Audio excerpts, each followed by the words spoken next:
నమస్కారం. QK news వార్తలకు స్వాగతం. ముందుగా వార్తల్లోని ముఖ్యాంశాలు. కల్తీ నెయ్యి వ్యవహారంలో హెరిటేజ్ పై ఆరోపణలను తీవ్రంగా ఖండించిన సీఎం చంద్రబాబు అసెంబ్లీలో పవర్ పాయింట్ ప్రజెంటేషన్ ద్వారా వాస్తవాల వెల్లడి. హెరిటేజ్ ప్రభుత్వానికి ఎలాంటి ఉత్పత్తులు సరఫరా చేయలేదని స్పష్టం.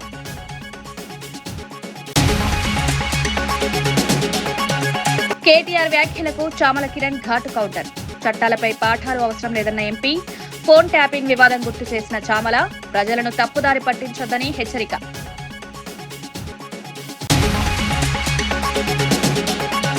తిరుచానూరులో హిందూ సాంప్రదాయ ప్రకారమే జరిగిందని భూమన స్పష్టీకరణ. బైబిల్ పట్టుకున్న చంద్రబాబు, ముస్లిం వేషంలో లోకేష్ ఫోటోలను ప్రస్తావించిన భూమన.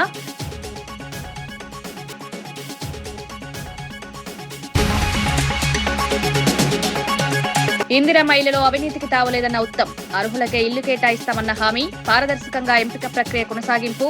అక్రమాలపై కఠిన చర్యలు తీసుకుంటామని హెచ్చరిక.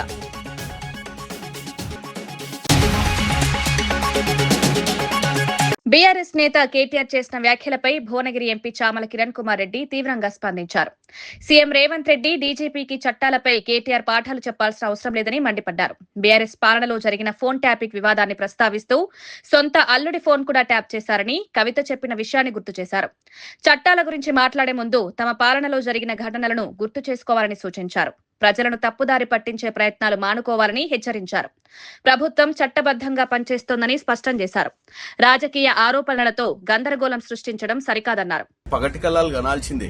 ఎందుకంటే నిన్నగాక మొన్న జరిగిన మున్సిపల్ ఎన్నికలలో మన పరిస్థితి ఏందో అర్థమైపోయింది. అంతకుముందు జరిపిన గ్రామ పంచాయతీలు అర్థమైపోయింది. అంతకుముందు పార్లమెంట్ లో గుండుసున్నా వచ్చింది. ఇప్పుడు మీరు 3 ఏళ్లలో అధికారంలోకి వస్తారు. వచ్చిన తర్వాత మీరు ఒక రెడ్ బుక్ పెడతారు. మీకు రెడ్ బుక్ ఎందుకు, పింక్ బుక్ పెట్టుకోండి. పింక్ బుక్ అయితే బాగుంటది, మీరు పింకీలు రాసుకోవడానికి.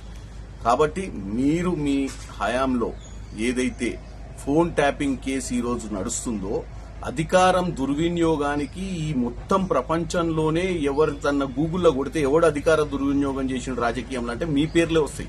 ఎందుకంటే పోలీసులను ఏ విధంగా వాడుకుర్రు, ప్రైవేట్, ఆఖరికి మీ ఇంట్లో మీ సొంత చెల్లె ఈరోజు చెప్పాల్సిన పరిస్థితి వచ్చింది. కేసీఆర్ గారు సొంత అల్లుని ఫోన్ నే ట్యాపింగ్ చేయించినారు. కాబట్టి పోలీసులను మిస్యూజ్ చేసిన దాంట్లో మిమ్మల్ని మించినోళ్లే లేరు. కాబట్టి మీరు రెడ్ బుక్ పెట్టుకున్నా, పింక్ బుక్ పెట్టుకున్నా, ఇంకా జీవితంలో మళ్ళీ అధికారంలోకి వస్తామన్న దరిద్ర ఆలోచన మీకు వచ్చినా వర్కౌట్ కాదు. ఎందుకంటే మీ దరిద్ర పాలనను చూసి ప్రజలు మిమ్మల్ని పర్మనెంట్ గా ఇంటికి పంపించారు. కాబట్టి మీరు చేసినటువంటి దౌర్జన్య పాలన, మీరు మిస్యూజ్ చేసినటువంటి పోలీసులను మేము మిస్యూజ్ చేస్తలేము. ఏదైతే రాజ్యాంగ పట్ల మాకు మర్యాద ఉందో చట్టం తన పని తాను చేసుకుంటుంది తప్ప మీ లెక్క చట్టాన్ని చుట్టం చేసుకోలేదు కేటీఆర్ గారు, అర్థం చేసుకోండి. తన కూతురు వివాహం హిందూ సాంప్రదాయ ప్రకారం జరిగిందని భూమన కరుణాకర్ రెడ్డి తెలిపారు. తిరుచానూరులో అమ్మవారి సాక్షిగా 30,000 మంది అతిథుల సమక్షంలో పెళ్లి జరిగిందన్నారు. ఈ వేడుకకు బాలకృష్ణ, రామ్మూర్తి నాయుడు కూడా హాజరయ్యారని పేర్కొన్నారు. వివాహంపై వస్తున్న విమర్శలకు ఆయన కౌంటర్ ఇచ్చారు. వ్యక్తిగత విషయాలను రాజకీయంగా వాడుకోవడం సరికాదన్నారు. కుటుంబ వేడుకలను వివాదాలుగా మలచడం తగదని విమర్శించారు. తన కుటుంబ గౌరవాన్ని కాపాడుకోవడం తన బాధ్యత అని స్పష్టం చేశారు. అందులో ప్రధానమైనటువంటి వ్యక్తి మీ వియ్యంకుడైన లోకేష్ గారి మామైన బాలకృష్ణ గారు, నాకు ఆత్మీయుడిగా ఉన్నటువంటి వ్యక్తి. ఆయన వచ్చి నా కూతురు పెళ్లికి అక్షింతలు వేసినారు.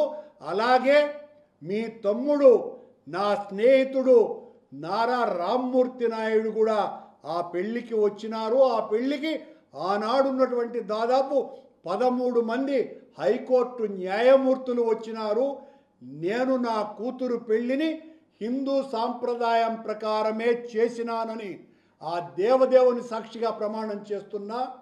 నా వియ్యంకులు చేసినటువంటి పెళ్లికి నేను నా కూతురు తండ్రిగా హాజరైనాను. ఇక్కడేం దాచుకొని నేను మీలాగా అబద్ధాలు చెప్పేటువంటి మనిషిని కాదు. నా కూతురు పెళ్లి నేను హిందూ సాంప్రదాయం ప్రకారం ఆలయ ప్రధాన అర్చకుడి దగ్గర నుంచి తిరుమల వేద పారాయణదారులందరూ వచ్చి నా కూతురు అల్లుడిని ఆశీర్వదించినారు దేవదేవుని సాక్షిగా. ఆ పెళ్లిలో వేద మంత్రోచ్చారణ మధ్యన నా కూతురి పెళ్లి జరిపినాను. మీరు శాసనసభలో ఆ ఫోటో వేసి నన్ను క్రిస్టియన్గా మీరు చూపిస్తే చంద్రబాబు గారు ఇదిగో మీరు బైబిల్ పట్టుకొని ఉన్నారు, మీరు బైబిల్ పట్టుకున్నారు కాబట్టి నేను క్రిస్టియన్ అంటే, నన్ను క్రిస్టియన్ అంటున్నారు కదా మీరు, మరి మీరు బైబిల్ పట్టుకున్నారు.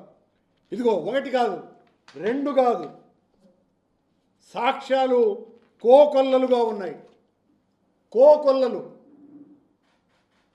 ఇంతే కూడా కాదు, మీరు అసలు హిందువే కాదు ముస్లిం అంటే ఎట్లా ఉంటుంది? చంద్రబాబు గారు ఈ ఫోటోలను చూసి మరి పవన్ కళ్యాణ్ గారు మూడవ భార్య ఓ క్రిస్టియన్ కదా, మరి పవన్ కళ్యాణ్ గారు సనాతన ధర్మ పరిరక్షకుడిని పెద్ద హిందువునని చెప్పుకుంటున్నారే, మరి ఆయన్ను క్రిస్టియన్ అనండి, మరి నన్ను ఎలా అంటారు క్రిస్టియన్ అని? మీరు క్రిస్టియన్ చెప్పే ఈ కరుణాకర్ రెడ్డి చేసినటువంటి హైందవ ప్రచారం ఇప్పటి వరకు పాలక మండళ్ల చరిత్రలో ఏ ఒక్క అధ్యక్షుడు చేయలేదని ఛాలెంజ్. మావోయిస్టు కేంద్ర కమిటీ అప్రకటిత కార్యదర్శి తిప్పిరి తిరుపతి అలియాస్ దేవ్జీ తెలంగాణ డీజీపీ శివధర్ రెడ్డి ఎదుట లొంగిపోయారు. అనారోగ్య కారణాల వల్ల రహస్య జీవితం విడిచి జనజీవన స్రవంతిలో కలుస్తున్నట్లు తెలిపారు. కేవలం వ్యక్తిగత జీవితానికే కాకుండా ప్రజా సమస్యలపై చట్టబద్దంగా పోరాడతానన్నారు. దశాబ్దాలుగా నమ్మిన సిద్ధాంతాల ప్రకారం రాజకీయ జీవితాన్ని కొనసాగిస్తానని పేర్కొన్నారు. ఈ పరిణామం భద్రతా వర్గాల్లో ప్రాధాన్యం సంతరించడం కోసం మాత్రం కాదు అనేది స్పష్టం చేయాలనుకుంటున్నాను. ప్రజల సమస్యలపైన చట్టబద్ధ పద్ధతుల్లో అంటే లీగల్ ఫ్రేమ్వర్క్లో పనిచేయాలని నిర్ణయించుకున్నాను నేను. అంటే దాని అర్థం నా రాజకీయ జీవితాన్ని కొనసాగించాలనుకుంటున్నాను. అలాగే దశాబ్దాల తరబడి నేను నమ్మిన సిద్ధాంతం ఏదైతుందో దాన్నే గైడెన్స్గా తీసుకొని పనిచేయాలని కూడా ఈ సందర్భంగా తెలియజేస్తుంది. ఇప్పుడు ఇది నేను ఎందుకు బయటకు రాదలుచుకున్నా అనే విషయాన్ని చెప్పడానికి పరిమితమై మాట్లాడదలుచుకున్నాను. ఇప్పుడు ఉన్నటువంటి మీరందరూ ఎంతో ఆశపడి అడగడం మీ డ్యూటీ, మీరు ఆశిస్తారు కూడా. కానీ ఇప్పుడున్నటువంటి ఈ సందర్భంలో మీరు అడిగే విషయాలన్నింటికీ సమగ్రంగా వివరంగా చెప్పడం అనేటువంటిది సాధ్యం కాని స్థితి. అలాంటి స్థితిలో నేను ఏ ఒక్క వాక్యం మాట్లాడినా అది అపార్థాలకు, అపోహాలకు, అనవసరపు చర్చలకు దారితీస్తుంది. కాబట్టి ప్లీజ్ దాన్ని నివారించడం కోసం, అనవసరపు అపార్థాలకు, అనవసర చర్చలకు దారితీయకుండా ఉండడం కోసం నేను లేదా మేమిద్దరం నిర్ణయించుకుంది ఏంటంటే, మీరు ఎంత వివరంగానైనా కానీ ఎన్నైనా ప్రశ్నలు అడగచ్చు, ఎంతైనా కానీ చర్చ చేయొచ్చు. దానికోసం మేము తగినంత సమయం కేటాయిస్తాం. ఇంటర్వ్యూల రూపంలో వాటన్నిటికి కూడా జవాబులు ఇస్తాం.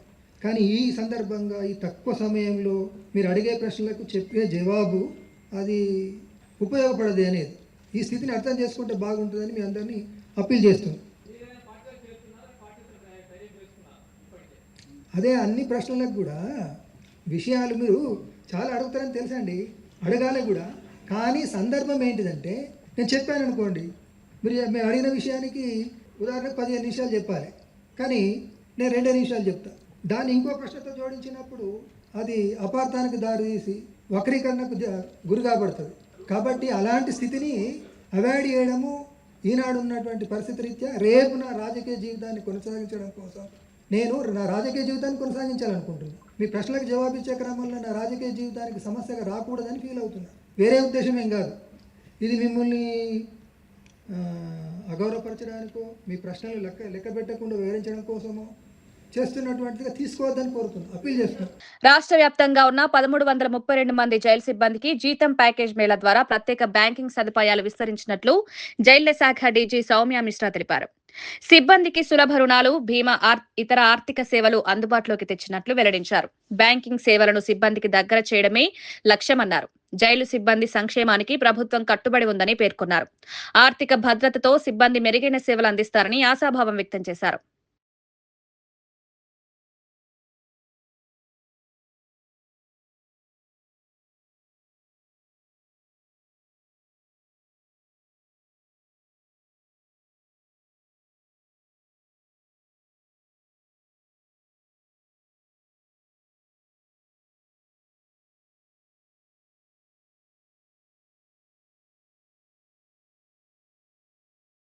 అకౌంట్స్ ఉన్నా సరే అవేర్నెస్ లేకుండే, సో మాక్సిమం ఎంప్లాయీస్ వాళ్ళు సాలరీ అకౌంట్ కి ఈ సాలరీ ప్యాకేజ్ కు కన్వర్ట్ చేయలేదు. సో ఇది అవేర్నెస్ వచ్చిన తర్వాత ఎవ్రీ బ్యాంకు ఒక లైజన్ ఆఫీసర్ పెట్టి బ్యాంక్ వాళ్ళకు కూడా పిలిపించి వాళ్ళు కూడా కోఆపరేట్ చేశారు. సో దాంట్లో మాకు సాలరీ ప్యాకేజ్ ఇప్పుడు 1332 ఎంప్లాయీస్ కి ప్రెజెంట్ డిపార్ట్మెంట్ లో సాలరీ ప్యాకేజ్ ఇవ్వడం జరిగింది. సో దీంట్లో వాళ్ళకి insurance facilities, health facilities, loan and మిగతా lifestyle privileges plus locker లో కన్సెషన్స్, ఇవి apart from that many other facilities కూడా వస్తుంది. వ్యాప్తంగా సంచలనం సృష్టించిన 547 కోట్ల సైబర్ క్రైమ్ కేసులో ప్రధాన నిందితుడు ఉడతనేని వికాస్ చౌదరిపై ఖమ్మం జిల్లా సత్తుపల్లి పోలీస్ స్టేషన్లో మరో కేసు నమోదైంది. భారీ స్థాయిలో ఆన్లైన్ మోసాలకు పాల్పడినట్లు ఆరోపణలున్నాయి. ఇప్పటికే పలుచోట్ల కేసులు నమోదు కాగా సత్తుపల్లిలో కూడా బాధితుల ఫిర్యాదు మేరకు కొత్త కేసు నమోదు చేశారు. మోసపోయిన వారికి న్యాయం చేయాలని పోలీసులు హామీ ఇచ్చారు. సైబర్ నేరాలపై ప్రజలు అప్రమత్తంగా ఉండాలని సూచించారు.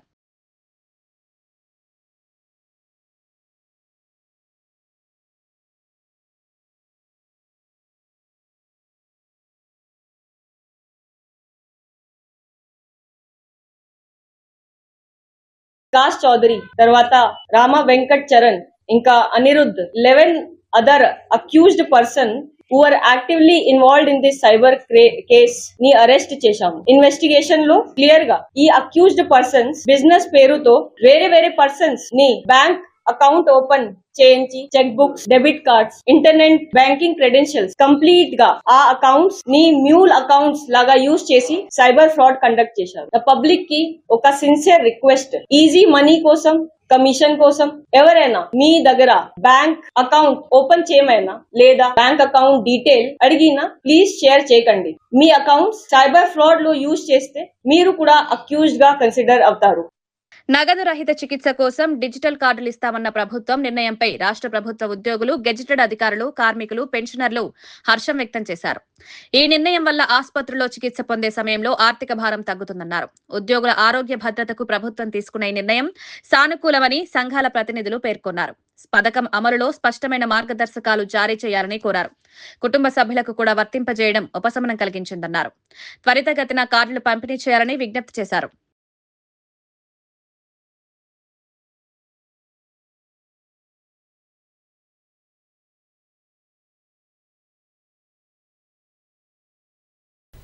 ఆ యొక్క సమస్యలని 2 సంవత్సరాల నుంచి ఇబ్బంది పడుతున్నప్పుడు కూడా ఒక్కొక్కటిగా చేసుకుంటూ వస్తున్నందుకు శుభాకాంక్షలు తెలియజేయడానికి ఈరోజు ప్రత్యేకంగా సమావేశం ఏర్పాటు చేశాం.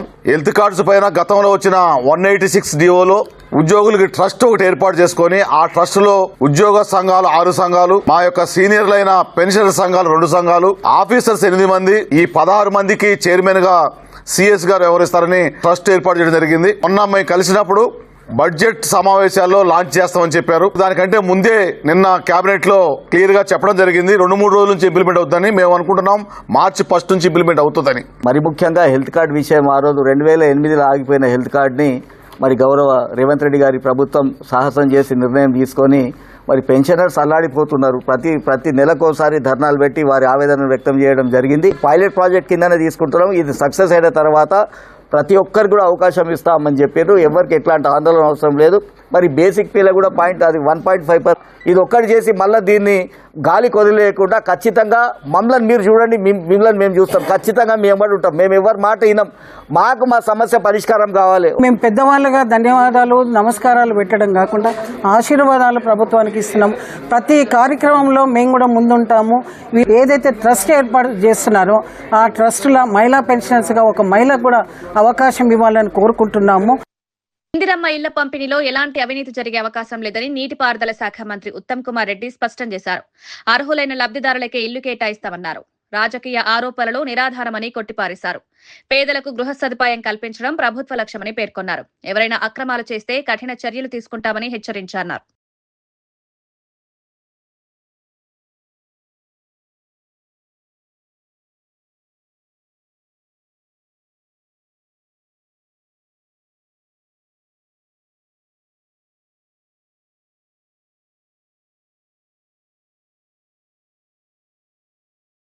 మొదటి వారంలో గౌరవ ముఖ్యమంత్రి గారిని ఈ యొక్క హౌసింగ్ కాలనీ ఇనాగ్రేషన్ చేయడానికి ఆహ్వానించబోతున్నాము.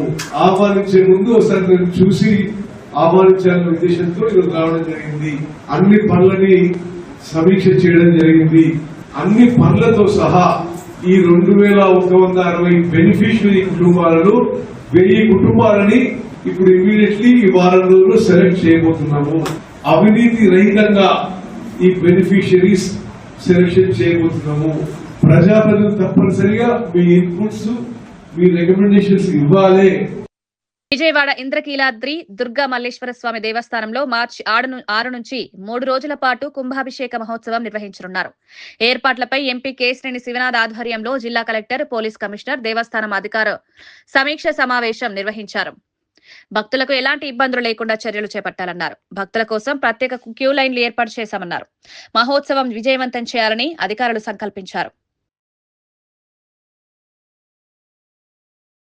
ప్రతి 12 సంవత్సరాలకి వస్తుంది కాబట్టి ఎంతో మంది భక్తులు, లక్షలాది మంది భక్తులు దర్శించుకోవడానికి వస్తారు. గత 12 సంవత్సరాల క్రితం పెద్దలు కంచికామ కోటి పీఠాధిపతి జయేంద్ర సరస్వతి గారి చేతుల మీదుగా జరిగిన ఈ ఉత్సవం మళ్లీ ఆయన వారసులైన విజయేంద్ర సరస్వతి గారి చేతుల మీదుగా 6వ తారీఖు ఉదయం 8 గంటలకి హోమం ద్వారా ప్రారంభం కాబోతుంది. లాస్ట్ టైం జరిగిన మన దసరా టైంలో చూసుకుంటే మనకు ఒక్క రోజుకి 2 లక్షల మందిని హ్యాండిల్ చేయగలిగాము. ప్రతి సంవత్సరము పెరుగుతూ ఉంది కాబట్టి ఈసారి రోజుకి 3 లక్షల మందిని కూడా హ్యాండిల్ చేయడానికి మన జిల్లా యంత్రాంగం సంసిద్ధంగా ఉంది. దీంట్లో ఏమాత్రం డౌట్ పడాల్సిన అవసరం లేదు.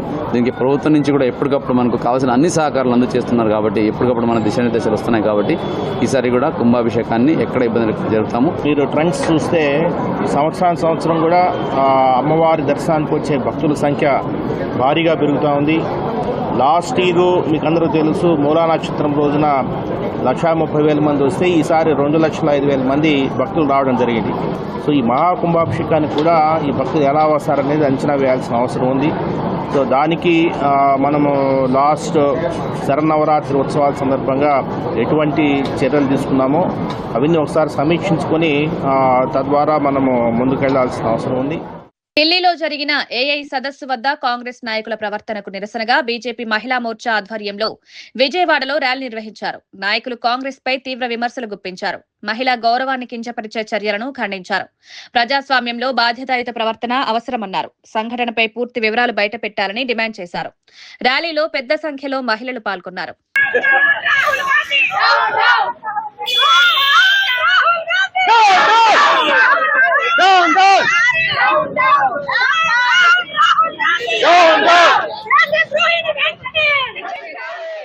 భారతదేశంలో ప్రతిష్టాత్మకంగా జరగబోయే ఏఐ సమ్మిట్ ని మరి కాంగ్రెస్ చాలా దురుద్దేశంతో మరి వీళ్ళు 65 సంవత్సరాలు పరిపాలించిన ఇండియాని వీళ్ళు మరి ఎలా పరిపాలించారు అన్నది ప్రజలందరికీ చాలా అనుమానాస్పదంగా ఉంది. మరి ఏఐ సమ్మిట్ అనేది భారతదేశ అభివృద్ధి కోసం, లేటెస్ట్ టెక్నాలజీ కోసం భారతదేశానికి ఎంతో మంది ఎన్నో దేశాల నుంచి వచ్చి మరి మోడీ గారి చేస్తున్న సమయంలో వచ్చి ఇలాగా అర్ధనగ్ధంగా అధికారం దొంగతనంగా వాళ్ళకి అర్హత లేని వాళ్ళు, రావటానికి అనుమతి లేని వాళ్ళు ఈ ఏఐ సమ్మిట్ ని అడ్డుకుంటూ అర్ధనగ్ధంగా ఉన్నారు. హెరిటేజ్ ఇందాపూర్ అంశంపై సీఎం చంద్రబాబు స్పందించారు. ఇందాపూర్ డైరీ అనేక సంస్థలకు కో మ్యానుఫ్యాక్చరింగ్ చేస్తుందని వివరించారు. హెరిటేజ్ సంస్థ ఎప్పుడూ తప్పుడు పనులకు పాల్పడదని స్పష్టం చేశారు. ప్రజల్లో అపోహలు, నాణ్యతా ప్రమాణాలు కట్టుదిట్టంగా పాటిస్తామని తెలిపారు. ప్రజల్లో అపోహలు సృష్టించవద్దని కోరారు. పారదర్శకతతో వ్యాపారం కొనసాగుతుందన్నారు. నేను రాజకీయాల్లో ఉంటాం. ప్రభుత్వంలో ఎక్కడ కూడా మీరు హెరిటేజ్ అనే పేరే రాకూడదు. ఏ దేవాలయం కానీ ప్రభుత్వ కార్యక్రమాలకు కానీ ఒక్క కేజీ కానీ ఒక్క లీటర్ కానీ మీరు ఇవ్వడానికి వీలు లేదని మేము అనుకున్నాం. దాని ప్రకారం ఇంతవరకు ప్రభుత్వంలో ఎక్కడా ఇవ్వనటువంటి సంస్థ హెరిటేజ్ సంస్థ. దేశం వీళ్ళు మాట్లాడతారు. దేశం మొన్న ఒకసారి మీరు సాక్షి పేపర్ చూస్తే ఎన్ని వందల కోట్ల రూపాయలు అడ్వర్టైజ్మెంట్ ఇచ్చుకున్నారు. భారతీయ సిమెంట్ మొత్తం ప్రభుత్వ కార్యక్రమాలకు అన్ని ఇచ్చుకునే పరిస్థితికి వచ్చారు. నేను అది మాట్లాడడం లేదు. ఇప్పుడు హెరిటేజ్ని తీసుకొచ్చారు. నేరస్తులు ఏ విధంగా దెబ్బతీయాలని ప్రయత్నం చేస్తారు అనేదానికి హెరిటేజ్ ఇదే డైరీ, ఇక్కడ జరిగింది గీ. ఏ విధంగా ముడిపెట్టచ్చునో ఆలోచించుకొని బొరుజల్లే కార్యక్రమాన్ని శ్రీకారం చుట్టారు. 20 లక్షల లీటర్ల పాలు ఎవ్రీ ఇయర్ వాళ్ళు చేసి ఎవ్రీ డే ఆపరేట్ చేస్తారు. వేయాలనుకుని డైరెక్ట్గా ఇచ్చి కానీ డొంక తిరుగుళ్ళు ఇంకో కంపెనీలు వేయాల్సిన పని లేదు. అది ఎట్టి పరిస్థితుల్లో జరగదు. వాళ్ళ ఉద్దేశం నీతి నిజాయితీగా చేయడమే కాకుండా ప్రభుత్వాలతో సహాయం లేకుండా నీతి నిజాయితీగా నిలబడాలనే ఉద్దేశంతోనే ముందుకు పోయారని చెప్పి కూడా నేను మీకు తెలియజేస్తున్నా. ఇక్కడ నిన్నే హెరిటేజ్ని తీసుకొచ్చి ఒక పక్కన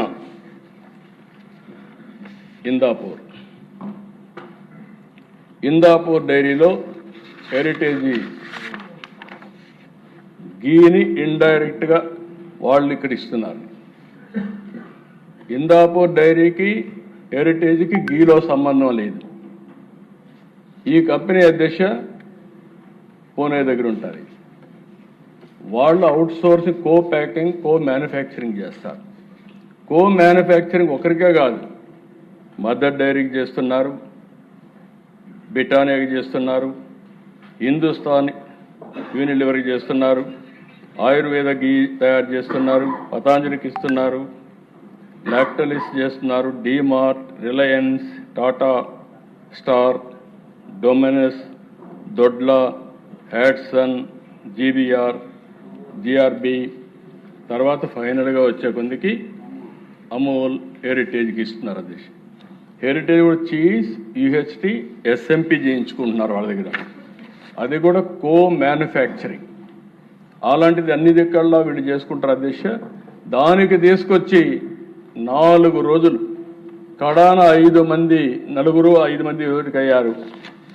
రాజమండ్రిలో కల్తీ పాలు దాగా 5 మంది చనిపోతే అది కూడా చర్చించకుండా హౌస్ను స్టాల్ చేస్తే బాధ్యత కలిగిన ప్రభుత్వంగా ఈ హౌస్ లో, కౌన్సిల్లో ఆ స్టేట్మెంట్ ఇచ్చింది ఎన్డీఏ ప్రభుత్వం. రెండో అధ్యక్ష, ఇంకొక పక్కన మీరు చూస్తే బోలే బాబా మిల్క్ ఫుడ్ ఇండస్ట్రీ, ఒకటి ఆర్గానిక్, ఒకటి మిల్క్ ఫుడ్ ఇండస్ట్రీ. వీళ్ళు కావాలని చెప్పి 2 కన్ఫ్యూజ్ చేసి బోలే బాబా మిల్క్ ఫుడ్లో వీళ్ళు పౌడర్ తీసుకుంటే దాన్ని కావాలని చెప్పి మాట్లాడితే వాళ్ళు we have never supplied ghee to TTD or any other temple in India అని కండెమ్ చేసి హెరిటేజ్తో ఉండే రిలేషన్ కూడా చాలా స్పష్టంగా చెప్తే అప్పటికి కూడా ఆపకపోతే అధ్యక్ష, ఓసారి కంపెనీలు ఎట్లుంటాయంటే ఢిల్లీ హైకోర్టుకు పోతే ఢిల్లీ హైకోర్టు మొత్తం రికార్డ్స్ చూసి ఇమ్మీడియట్గా డైరెక్షన్ ఇచ్చారు. సాక్షికి, న్యూస్ పేపర్ సాక్షికి, టీవీకి అందరికి ఇచ్చి ఎట్టి పరిస్థితుల్లో మీరు ఇవన్నీ పబ్లిసైజ్ చేయడానికి వీలు లేదని చాలా స్పష్టంగా ఆదేశాలు ఇస్తే ఇప్పుడు తిరిగి దొడ్డిదారిన కౌన్సిల్కి వచ్చి చెప్తున్నారు. నేను ఒకటే చెప్తున్నా, హెరిటేజ్ ఎప్పుడు కూడా అలాంటి తప్పుడు పనులు చెయ్యం, చాలా స్పష్టంగా చెప్తున్నా. అందులో కూడా దేవుని సమస్య దగ్గర చీటింగ్ చేసే పరిస్థితితో, తప్పులు చేసే పరిస్థితి ఉండదని చెప్పి కూడా నేను మీకు తెలియజేస్తున్నా. మీరు చేసిన తప్పుని తప్పించుకోవడానికి నాటకాలు ఆపండి, పవిత్రతను కాపాడండి, దేవాలయాల జోలికి రావద్దండి, హిందూ మనోభావాల్ని దెబ్బతీయద్దండి. మీరు డిఫరెంట్ ఆలోచనలు ఉండొచ్చు కానీ ఆ ఆలోచనలన్నీ ఇక్కడ జరగవు. ఆ విషయం మీరు గుర్తుపెట్టుకోవాల్సిందిగా మరొకసారి కోరుతున్నా. వాస్తవంగా అధ్యక్ష, నేను మొదటి రోజున మీరు చూసుంటారు, ఆ రోజు రిపోర్ట్ వచ్చినప్పుడు యాక్షన్ తీసుకోవాలనుకున్నాం. కార్మిక సంఘాల గుర్తింపు, విలీనం అంశాలు ప్రభుత్వ పరిశీలనలో ఉన్నాయని మంత్రి పొన్నం ప్రభాకర్ తెలిపారు. ఏ సమస్య అయినా చర్చల ద్వారా పరిష్కరించుకుందామని పిలుపునిచ్చారు. ప్రేరేపిత ఆందోళనలతో సంస్థను ఇబ్బంది పెట్టొద్దని సూచించారు. ఉద్యోగుల ప్రయోజనాలను దృష్టిలో ఉంచుకుని నిర్ణయాలు తీసుకుంటామని హామీ ఇచ్చారు. పరస్పర చర్యలతో ముందుకు సాగాలని కోరారు. ప్రభుత్వానికి సహకరించాలని సంఘాలకు విజ్ఞప్తి చేశారు.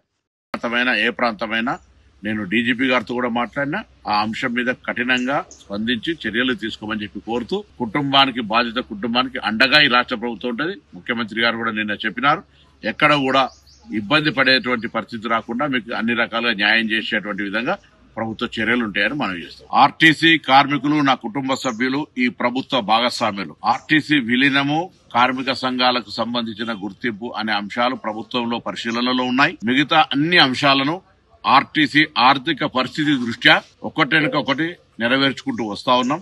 నేను ఆర్టీసీ కుటుంబ సభ్యులందరికీ విజ్ఞప్తి చేస్తా ఉన్నా, నేను మీ మంత్రిగా, మీ కుటుంబ సభ్యుడిగా, మీ తెలంగాణ ఉద్యమ భాగస్వామిగా ఏ సమస్యలైనా చర్చించి పరిష్కరించుకునే దిశలో మనం మాట్లాడుకుందాం. దయచేసి ఇటువంటి ఆందోళనలు, కొంత ప్రేరేపితమైనటువంటి ప్రొటెస్టులు జరగకుండా సంస్థను కాపాడుకుంటూ ప్రయాణికులకు సౌకర్యం కలిగిస్తూ సంస్థ పురోగతికి, కార్మికుల సంక్షేమానికి కృషి చేద్దాం. నేను మీతో కలుస్తున్నా. నేను కూడా ఒక విద్యార్థి నాయకుడిగా, కార్మికుల సమస్యల పట్ల అవగాహన కలిగిన వ్యక్తిగా మీకు మరొకసారి విశ్వాసాన్ని ఇస్తా ఉన్నా.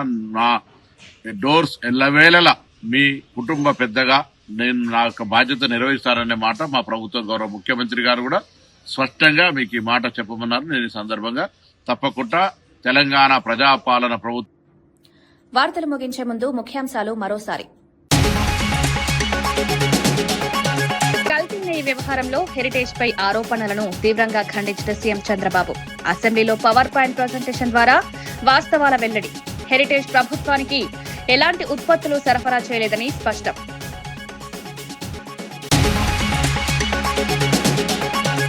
కేటీఆర్ వ్యాఖ్యలకు చామల కిరణ్ ఘాటు కౌంటర్. చట్టాలపై పాఠాలు అవసరం లేదన్న ఎంపీ. ఫోన్ ట్యాపింగ్ వివాదం గుర్తు చేసిన చామల ప్రజలను తప్పుదారి పట్టించొద్దని హెచ్చరిక.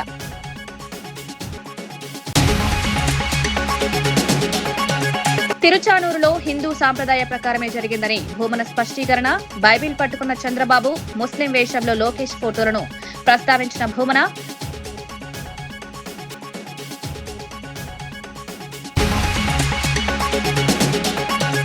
ఇందిరమ్మ ఇళ్లలో అవినీతికి తావులేదన్న ఉత్తమ్. అర్హులకే ఇల్లు కేటాయిస్తామన్న హామీ. పారదర్శకంగా ఎంపిక ప్రక్రియ కొనసాగింపు.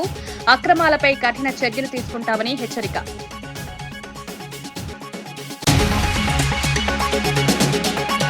ఇవి ఈనాటి వార్తా విశేషాలు. మరో బులెటిన్లో మళ్ళీ కలుద్దాం. నమస్కారం.